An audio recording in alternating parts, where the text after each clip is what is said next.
आप अपनी लाइफ की टेस्टिमनी किसी के साथ शेयर कर रहे हैं जिसमें आप ये बताना चाहते हैं कि परमेश्वर ने आपको बदल कर रख दिया है, आपको अपनी पास्ट लाइफ के बारे में, जो बीती हुई जिंदगी है उसके बारे में शेयर करने की जरूरत नहीं है। क्यों शेयर करने की जरूरत नहीं है? वो इसलिए क्योंकि जब लोग आपकी बीते हुए कल को सुनते हैं, आपके बीते हुए कल के बारे में जानते हैं, तो वो आपको उस वल्नरेबल सिचुएशन में डाल देते हैं, उस संवेदनशील जगह में डाल देते हैं जहां पर आप किसी भी हिसाब से उनकी ओपिनियंस, उनके काम, उनकी बातें, उनके सोच का शिकार बन सकते हैं। आप उनके जजमेंट के दायरे में आ जाते हैं जब आप अपनी पुरानी जिंदगी के बारे में उनके साथ शेयर करते हैं। वो आपका आंकलन करेंगे कि जी आपकी जिंदगी जो अब है उसको नहीं देखेंगे, लेकिन आप कहां से आए हैं, कैसे आए हैं, क्यों आप वो करते रहे जो आप करते रहे, वो आपको उनके बेसिस पर जज करेंगे। प्रभु यीशु मसीह को ये बात समझ में आ गई थी कि हर बंदे के सामने अपने आप को कमिट करना जरूरी नहीं होता है। जब आप यूहन्ना 2:24 पढ़ते हैं तो वहां पर यह बात कही गई है, लिखा है, परंतु यीशु ने अपने आप को उनके भरोसे पर नहीं छोड़ा क्योंकि वह सबको जानता था। ये वो समय था जबकि प्रभु यीशु मसीह बहुत सारे चिन्ह और चमत्कार कर रहे थे और लोग एकदम उनके पीछे आने शुरू हो गए।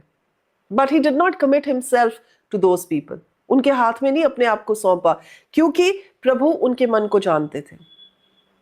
यहां पर मैं आपके साथ 2 एग्जाम्पल्स शेयर करने जा रही हूं। क्यों आपको अपनी पास्ट लाइफ, अपनी पास्ट मिस्टेक्स के बारे में किसी के साथ शेयर नहीं करना चाहिए। आपको उसको जो हो गया, देखिए, क्योंकि परमेश्वर ने आपकी जिंदगी को शुरू से जाना।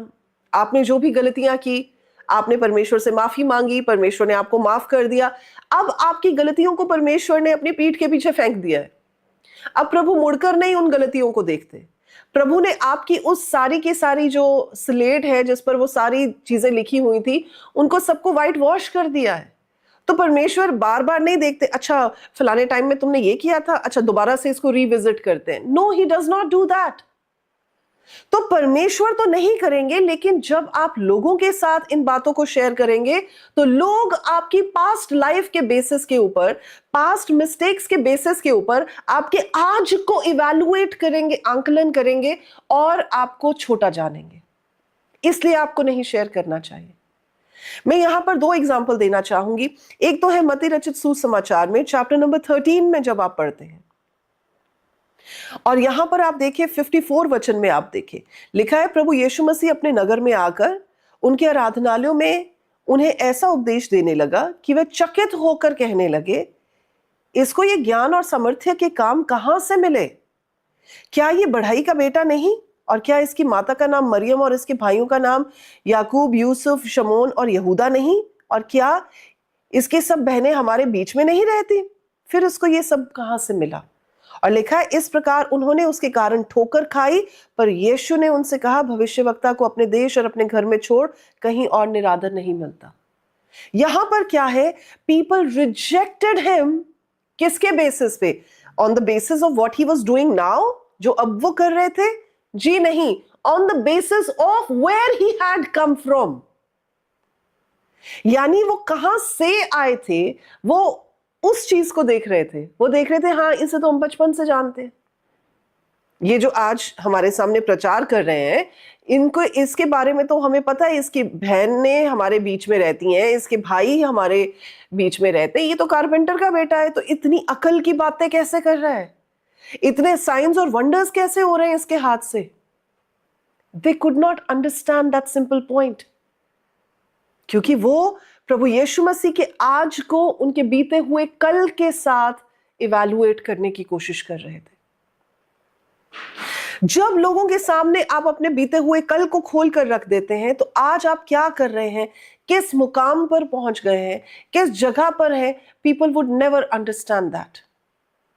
उनके लिए आप वही हैं, वही बच्चे, वही नासमझ, वही बड़े होते हुए इंसान, वही जिनको वो अकल सिखाया करते थे, वही जिनकी वो गलतियां निकाला करते थे। तो इसलिए पीपल वुड जज यू फॉर योर पास्ट। इसलिए आपको अपना बीता हुआ कल, अपनी बीती हुई गलतियां, अपनी जो आप गलतियां करके माफी मांग चुके हैं, कुछ बताने की जरूरत नहीं है।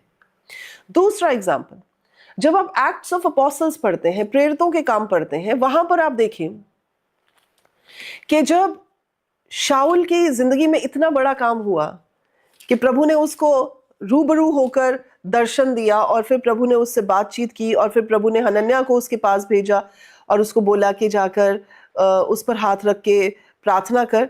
तो 17th वचन में उसने जाकर प्रार्थना की और शाऊल की आंखों के ऊपर जो झिल्लियां पड़ी हुई थी वो उतर गईं और उसे दिखाई देना शुरू हुआ।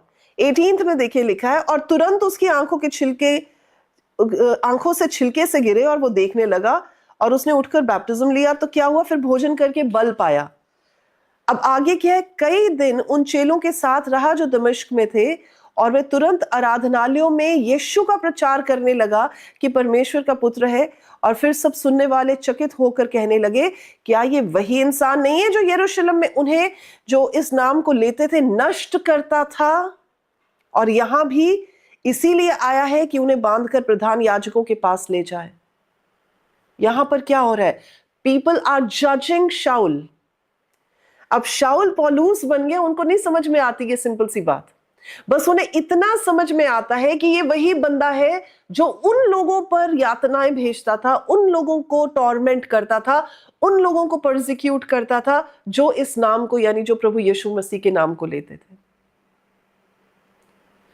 और फिर जब आप आगे पढ़ते हैं ना, जब आप वर्स नंबर 23 पढ़ते हैं, लिखा है जब बहुत दिन बीत गए तो यहूदियों ने मिलकर उसे मार डालने का षड्यंत्र रचा।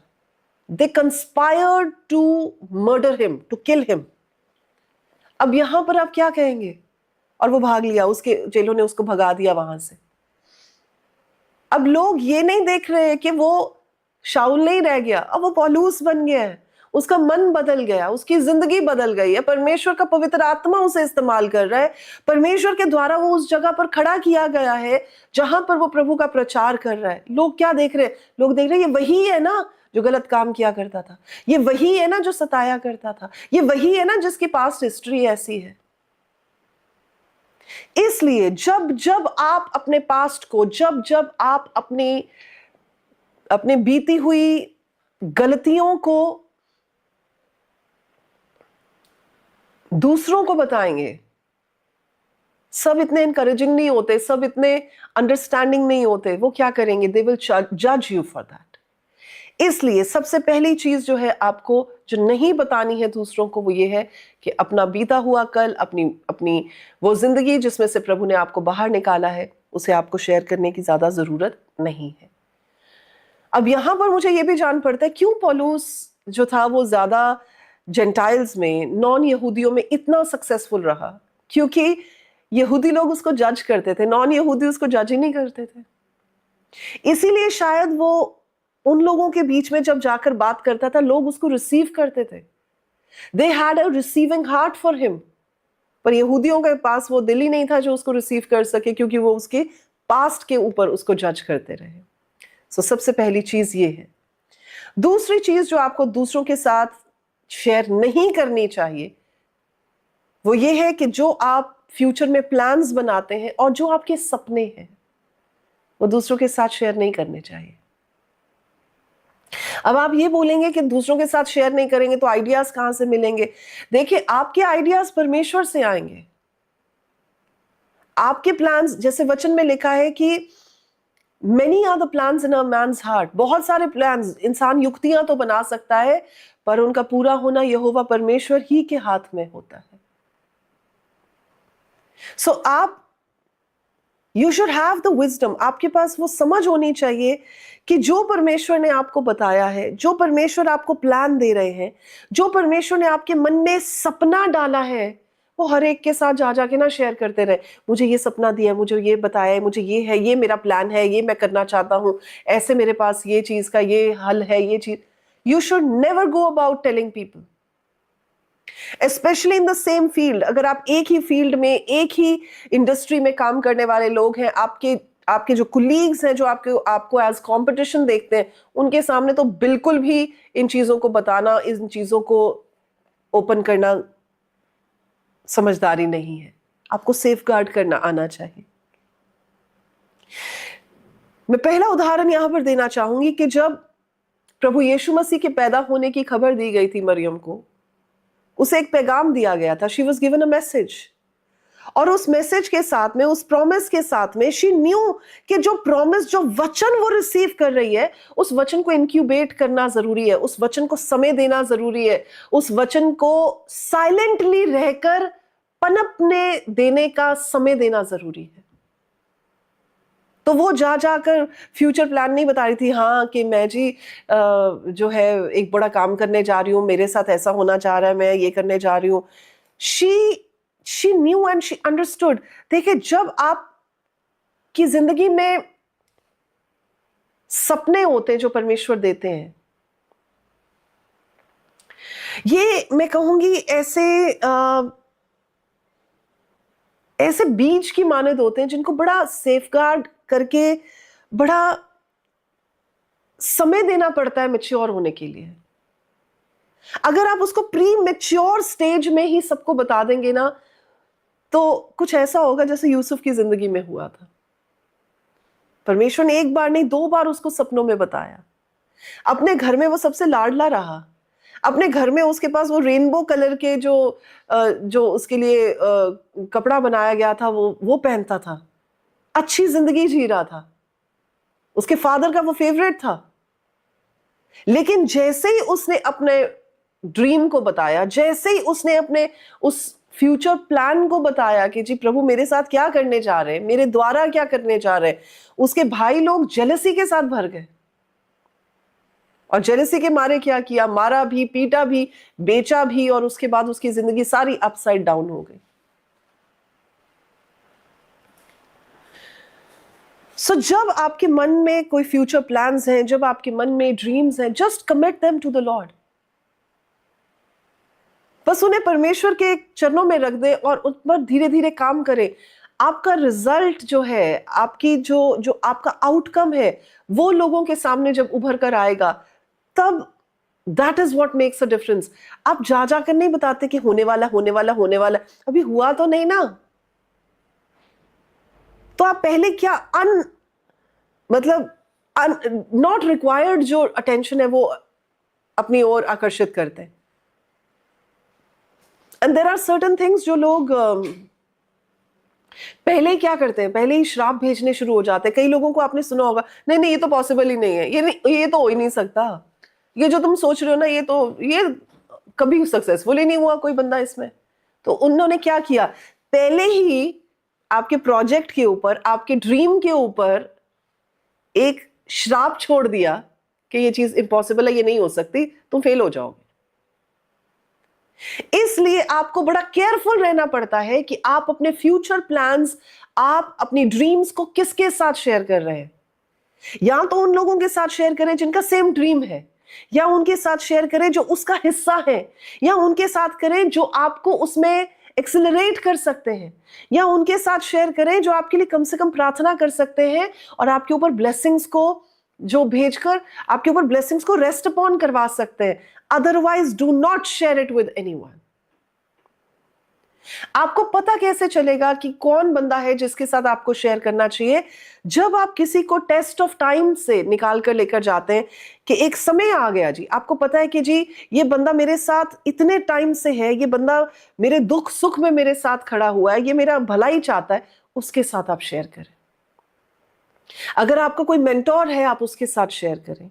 अगर आपका कोई ऐसा जो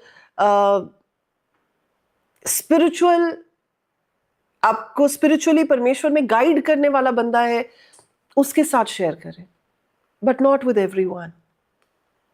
तो पब्लिकली ना अनाउंस करें उस चीज को जो कि एक सीक्रेट में तैयार होनी जरूरी होती है, उसको पब्लिकली जाके ना कहें। कई चीजें प्राइवेट में बननी जरूरी होती हैं, प्राइवेट में तैयार होनी जरूरी होती हैं। तो जब तक परमेश्वर का ग्रीन सिग्नल आपको नहीं मिलता ना, तब तक ये बातें दूसरों के साथ मत शेयर करें। ठीक है जी। सो पहली चीज मैंने आपको बताया कि अपने